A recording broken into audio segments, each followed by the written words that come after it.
we want to make sure that we've got an excellent reputation with our suppliers, because I'm going to share with you strategies that can help you be a better payer with your suppliers, but also make your business more profitable and turn it into a financial powerhouse. The next stage of working capital management is our creditors, the people who provide goods and services to us on credit. So someone will deliver a product or a service on one day, send us an invoice in the future or at that time, and we don't have to pay that straight away. We pay that essentially on their trust.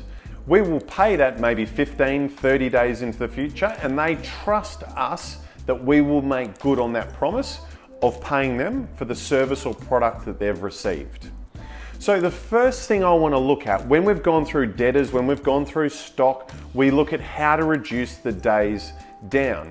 Now with creditors, because that is a liability, you might think, well, to improve working capital, I need to increase my creditors.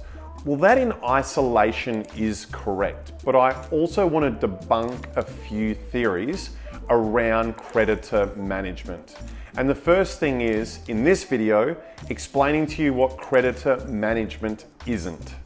I can't over-implore this point enough on any video that we're going to do, and whether it's hundreds of videos or thousands of videos that end up on our website, I want to implore upon the point that we don't want to stretch out our creditors and get a bad reputation with our creditors. And the strategies I'm going to share with you are actually going to be in line with that objective. We're not going to go, hey, we normally pay them 30 days, we're going to now pay them 40 days or 45 days, and before you know it, you're taking 2 months to pay your suppliers. In Australia, in developed countries around the world, what you'll often find is big supermarkets, mining companies, large conglomerates will stretch out their suppliers. So the mum and dad businesses, they'll get paid, but they won't get paid for 90 days, which leaves a stigma with how doing business with them is treated. So before we look at the days creditors calculation, I want to share with you an objective around becoming a financial powerhouse in your industry and being the best client for your suppliers. So let's take an example of a supplier that we spend $120,000 with a year.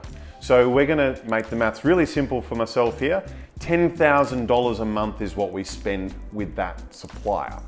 Now let's look at our opportunity cost and what are our options available to us.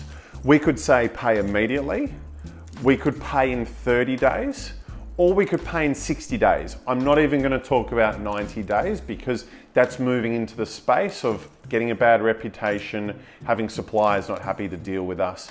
And that's a path we don't want to go down. So what are the opportunity costs of each of these examples?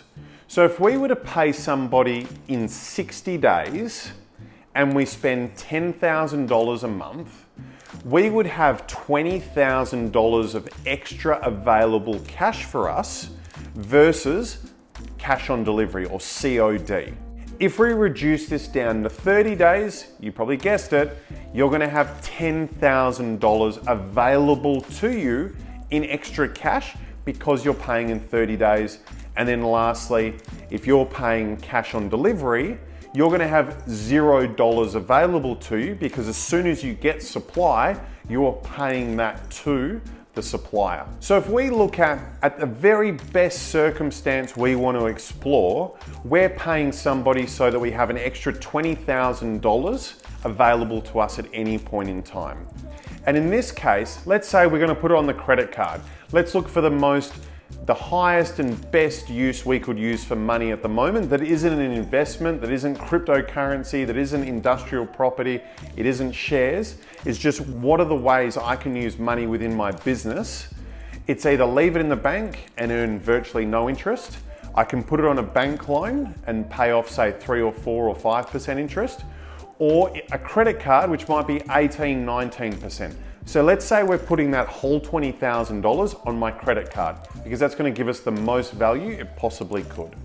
So if over the course of a year, we have an extra $20,000 on average available to us and our interest rate is 18%, That means I'm going to be saving $3,600 a year by stretching out that creditor to 60 days and having that extra $20,000 available to me. The mathematics of that will be exactly the same regardless of how big or how small the supplier is.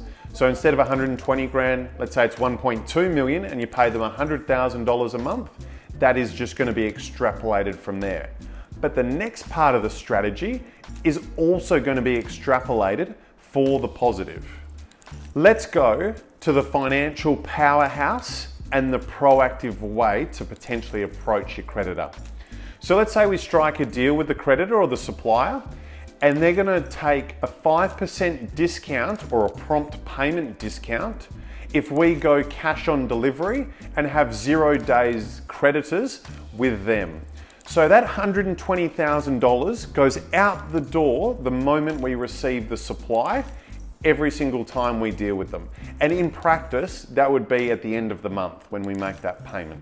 So $120,000 is the investment we have with the supplier over the course of the year. And we're getting a 5% discount.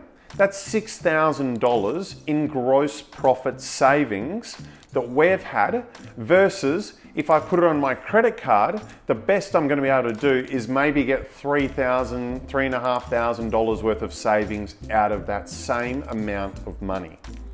Now you might be going, well, that's all well and good to talk about in theory. How do I actually bring that to life? And that's where discipline and really, really good financial management and financial planning can come to the fore to save, not just save that money, but add profit to your bottom line. Because that $6,000 we've just spoken about with the 5% reduction goes straight to your bottom line. No one is touching that. So yes, your cash goes out sooner, but at the same time, you're going to end up with a better bottom line. And if you've got the cash and the resources to be able to sustain this, then you're going to become a financial powerhouse and the most beloved client in your supplier's eyes.